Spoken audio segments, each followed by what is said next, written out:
Okay, so this is a video I saw that Jon Stewart had talked about cutting some funding from different places and things uh, as a post online.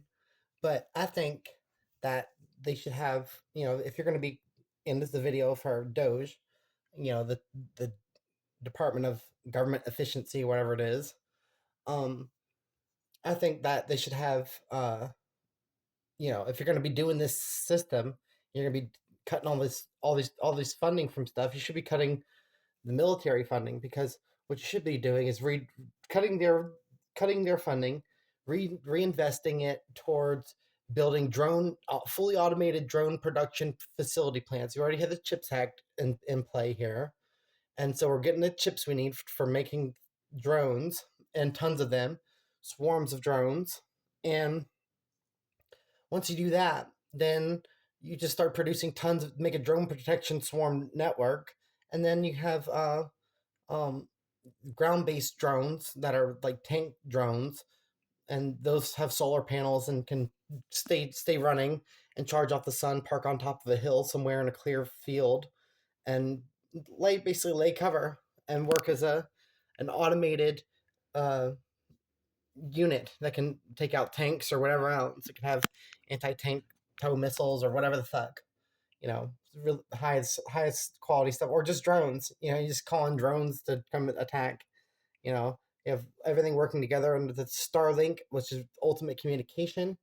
Is the fastest communication is the key, and so you just cut the military's funding altogether. Start producing these fully automated. You start every bit of money that you can cut from the military is money that you can invest towards making more drones and making building this system. So this is the future of warfare anyways. This is how it's going to go. You're going to have submarines with launchable drones that can be shot out of torpedoes maybe. So you can have torpedoes that can shoot drones out. They could surface up to the water and launch a drone or something like that. And then uh yeah, you could do all sorts of things. There's tons of ways to make fully automated vessels that can go do everything for you, and so you don't need to have people. That's all money you can save in your pocket to give to the people to spread innovation and make a world of innovation. Because once the people have money through a UBI system, like my plan, we have a UBI based off the total automated production percentage of the GDP. So you're basically calculating how much tools like these scissors have increased our production capacity, and how I can use these scissors to chop through something, and it makes me go so much faster. So I can I can make higher quality things, and I can produce them faster because of those scissors. It's a basic thing. The wheel, all of it. So everything we can basically calculate how many humans it would take to replicate to make those the total amount of GDP that we have without those tools. And if we didn't have any of the tools, we can that way we can calculate how much percentage of the GDP we should be getting that's been automated way due to tools increasing our value production. So then we can have a system that's sliding UBI. So the more we automate away jobs, the more money consumers have to spend, the more money that the corporations working under the system can make. So they'll make more money. The system's going to work better. If you produce good products and good services, then you'll be king under the system. And whoever makes the best thing will win. It's the free market. It's the best way. It's the closest thing that a system can have to people owning means of production under a free market system, because that's the best part of communism, and communism isn't good, you know, but it works in the future with automation. So as we automate away jobs, this becomes more realistic of a system of the people owning means of production. Now, that's really the only important part: is the people owning the means of production, and that's pretty much what we're doing here. Is with a sliding UBI value. So the more we automate away jobs in the economy, the more money people get to spend. So and then all of this can be tracked through um, a cryptocurrency, you know, government issued debit card that you can spend at any place, and you can't reload it with any of your own money, but if you use it on the card, it's 100% tax free on the card because it's your universal basic income. Okay, and then that incentivizes a basic level cash free economy without forcing it on the population, so we can maintain cash in the system, and we increase the cash taxation rate. So anyone who's here illegally, just or working under the table, is going to have to pay more money because they have cash, and they're not, they're not doing their UBI.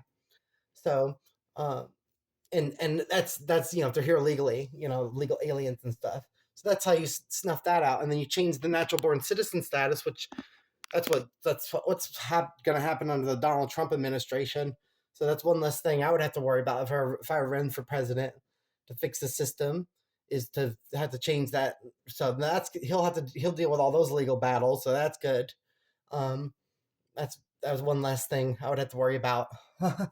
but but yeah, that's ultimately, and not saying Donald Trump's any good or anything, but that's what I think he's just as controlled as all the other ones, but we have more control now than we did, and the universe version and potentiality is switched, and now some things have happened where it's all falling under Aquarius. So yeah, um, that's that. Ultimately, you can have this system on basically on a card, so you can have it tax free, and that way people they could track all their money because you use blockchain and proof of work, and you get basically all the transactions, so you can have an automatic flat tax that can't be avoided. So you have corporations that can't avoid taxation. You have the system works flawlessly.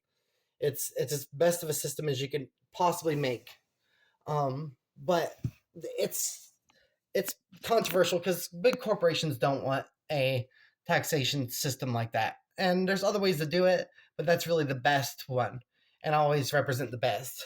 So whatever's the best, I'm going to represent that because I don't want to deal with people's shit and any other. I don't want to deal with any bit of arguing or anything else. I'm just going to pick the best thing, and I well, that's what I stand for. So that's that. So it's ultimately the corporations.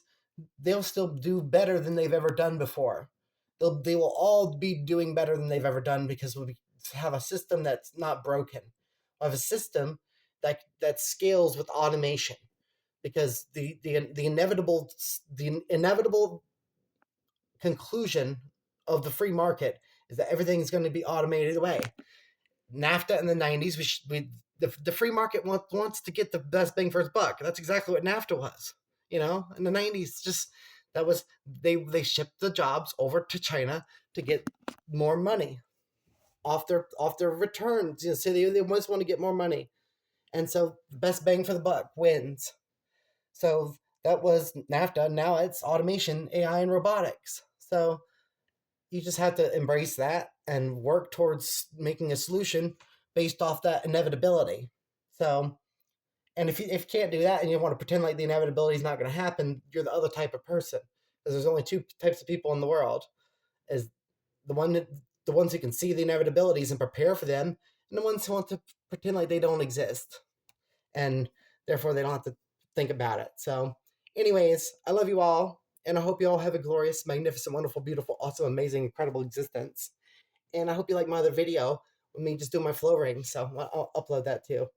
All right, love you all. Talk to you all later. Bye.